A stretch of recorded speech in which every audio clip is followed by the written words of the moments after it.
Hi, I'm Ryan Szymanski, curator for Battleship New Jersey Museum and Memorial.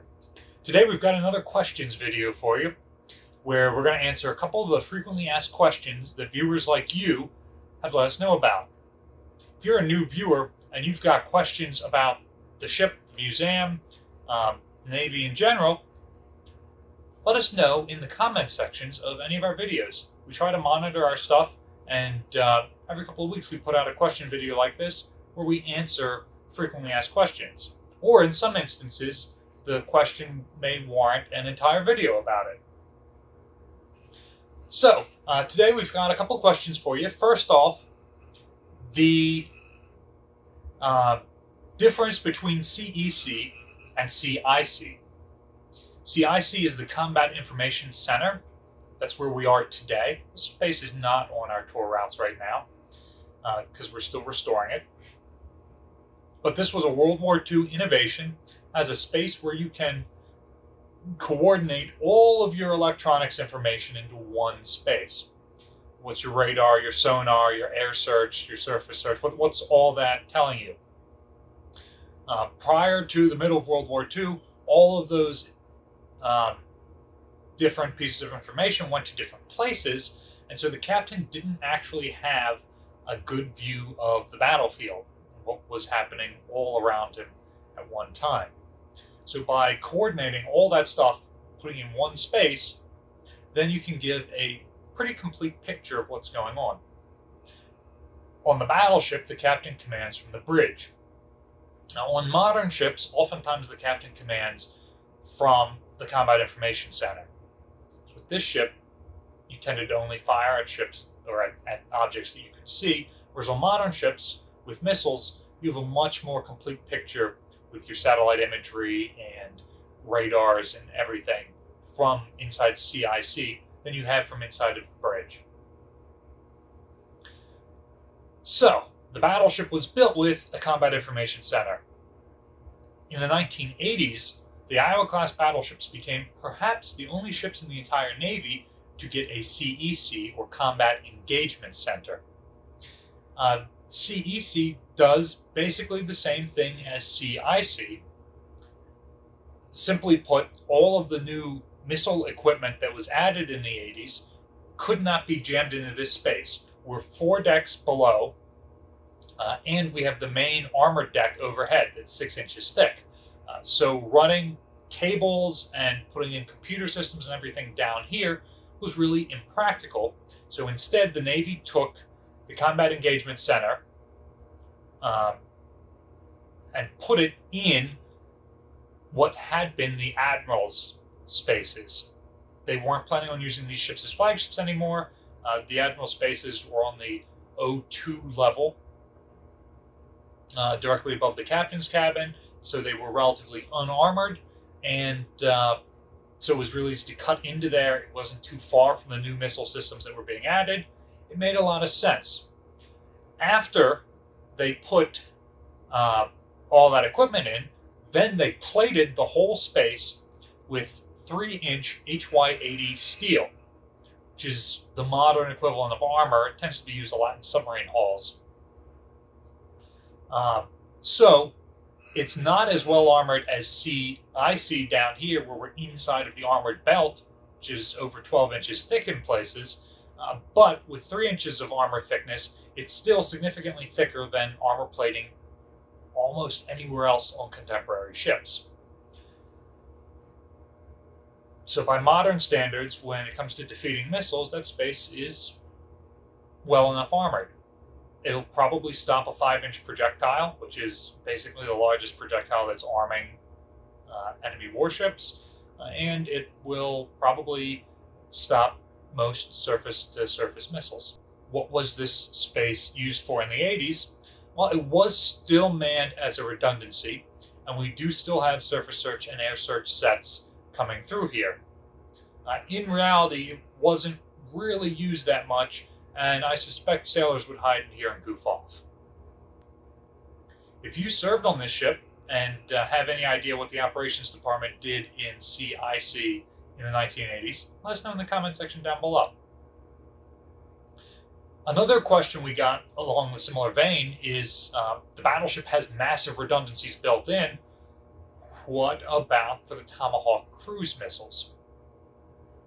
The main launch and control consoles for them are in the CEC on the O2, and there are not similar consoles installed anywhere else on the ship. Now, I'm no expert on modern systems like this. If you are, let me know in the description down below. But I'm fairly certain there are redundancies built in where you can actually launch missiles from the launchers themselves, and the guidance packages are not stored in CEC. They are stored in a different space on the O3 level of the superstructure. And so you do have some redundancy built in there between the guidance packages going through the computers and guidance packages stored elsewhere. The Navy didn't really consider CEC to be a weak point on the battleships. Like I said, the 3 inches of armor was considered enough, as opposed to the only 1.5 inches of armor that covered the armored box launchers for the Tomahawks. And so the Tomahawks were spread out through the superstructure with 4 quadruple launchers amidships and 4 more located back aft. And then of those 4, they were paired up 2 to port, 2 to starboard in each location. So a hit might knock out 1 or 2 of those relatively lightly armored launchers, but the armor is sufficient for splinter protection, so an explosion at one launcher probably isn't going to generate anything that's going to damage another launcher in a different place in the ship. The splinters won't do it, and the explosion itself won't reach. And so you will still have launchers able to fire. Our next question is, will we fire the 16-inch guns again? This is going to be a real long answer. Hell no! We are in forward main battery plot. This is one of the trigger systems that can control the 16-inch guns. And under no circumstance will we be firing the ship's 16-inch guns. There's a number of reasons for that. One, each shot takes 660 pounds of powder.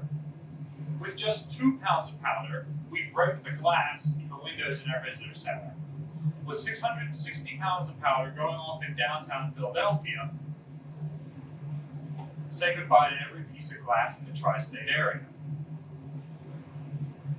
You say we can do a reduced charge. At a certain point, it is not dignified for the vessel to be shooting a reduced charge. These are 16-inch barrels. If we put 2 pounds of powder in them and make it go pop, that's not firing 16-inch guns. It's not a dignified way to use the ship. We're also just not allowed to reactivate those systems because of our agreement with the Navy that says we won't. And so we can manually elevate the barrels to the guns, and if we're at the right elevation, we may be able to manually close the breeches of the guns, but none of the hydraulic or electric systems that rotate or elevate or operate the hoists and breech mechanisms and other parts of the gun system are currently active. I suspect that if we were to put power to any of those systems for the first time in 30 years, all of a sudden all sorts of grounds would pop up over the ship and we'd have electricity shorting out all over the place. It just isn't cost effective for the museum to put in that effort, and we don't have experts in those systems even if we wanted to.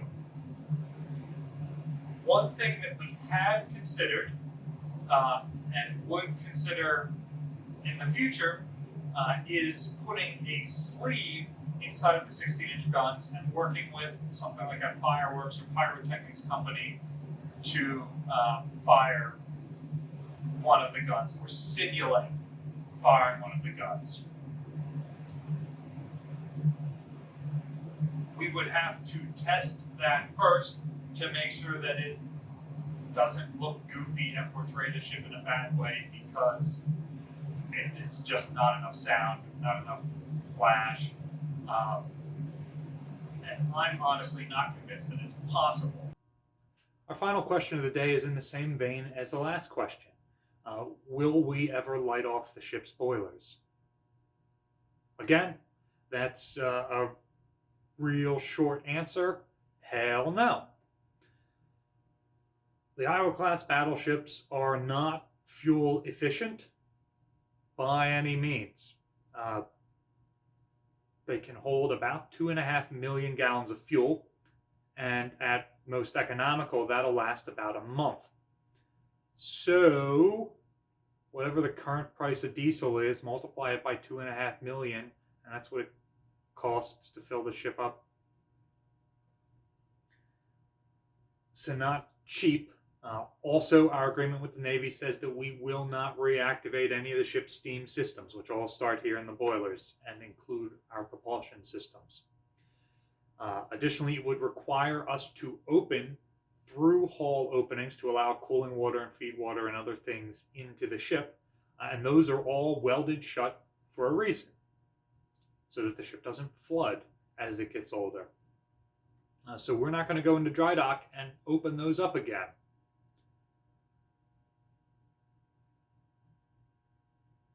Additionally, these have been sitting unused for so long that we would have to replace a tremendous amount of the fuel piping. A couple of years ago, we had a leak that got into a fuel tank that then ran down the fuel line. It was rainwater coming in. And then that rainwater started leaking out all over the pipe. So all the gaskets and the different joints in these fuel pipes are completely shot. So we'd have to replace all that. And it's not just reactivating an asbestos-covered boiler. There are 8 of them. And we'd have to get the evaporators going that supply the boiler feed water, and the condensers going to cool these off. And then we'd have to make sure that all of these main steam pipes are not as leaky as the fuel lines. If you have a leaky fuel line, you have fuel on the deck. If you have a leaky steam pipe, you have 850 degree steam at 600 pounds per square inch leaking into the space. And you can't see it, but it could cut you in half. So no, under no circumstance are we ever going to light off one of the ship's boilers. That said, the ship does have 2 auxiliary diesel generators. Some museum ships have lit off their auxiliary diesel generators. As long as I'm a senior staff member here on the battleship, we will not be lighting off one of ours. One, we have to open through hull openings, and I'm completely opposed to that. And 2,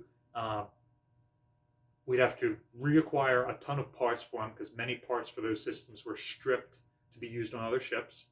And then once we get it working again, they are exceedingly high maintenance. So making it run one time costs a lot of money, but is doable. But then we have to continue to maintain that system in order to keep it running.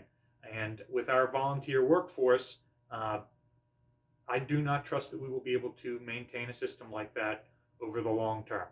So it just isn't worth it. So a final question we get asked is what systems work versus which don't. So the short answer, any hydraulic system does not work. Leak like a sieve in the 80s and has just drained over time since her period as a museum. Any steam system, starting with the boilers, going through propulsion and everything else, does not work. Compressed air systems do not work. Many of the water systems do work. The evaporators don't, and the through-hull openings do not, but we do pipe water in from Camden that backfills fire and flushing and potable water systems. Electrical systems also tend to work, although again, we're not using the ship's diesel generators or ship service turbo generators to make the electricity. We're plugged into Camden, and that is backfilling all of our power requirements. So the ship's circuit boards do work, and many of our electric systems do also work. This includes lighting, and some pumps, and such as the sanitary pumps, some large equipment like in the machine shop, although most large equipment throughout the ship does not work. The ship's 1MC, or internal PA system, has been reactivated for safety uses. Some of the ship's phone systems, about a quarter of the ship's service telephones, which is a dial system that's compartment to compartment throughout the ship, do work.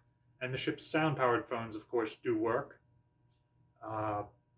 Some of the ship's guns also work, such as our 40mm anti-aircraft gun, our 40mm saluting gun, and our 5-inch guns on the port side of the ship.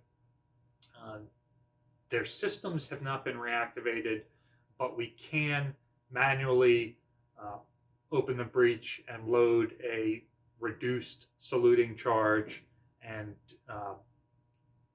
pretty much manually drop a firing pin on it. Other places like CEC or our various radio rooms are semi-functional. In CEC's case, all of the screens are lit up, but they're not actually active. In many cases, it is television screens mounted inside of the radar screen that's just playing on a loop. With the radio equipment, in some cases, it is period equipment set up to new antennas. In some cases, it is new equipment set up to shipboard antennas, and various other combinations of those two possibilities, but it's not explicitly the ship's actual radio working through the ship's actual antenna in the way it was designed to operate in the 80s. So, thanks for watching. If you have questions about things you saw in this video or other things you'd like us to cover in future videos, drop them in the comment section down below. The museum receives operating support from a grant from the New Jersey Department of State. If you would also like to support the museum and our YouTube channel in particular, there's a link in the description below to our GoFundMe campaign. Anything you donate into that goes directly back into the channel. If you would like to be notified when we're putting out new content, which we do several times a week, remember to like, share, and subscribe. Otherwise, thanks for watching. Keep asking questions.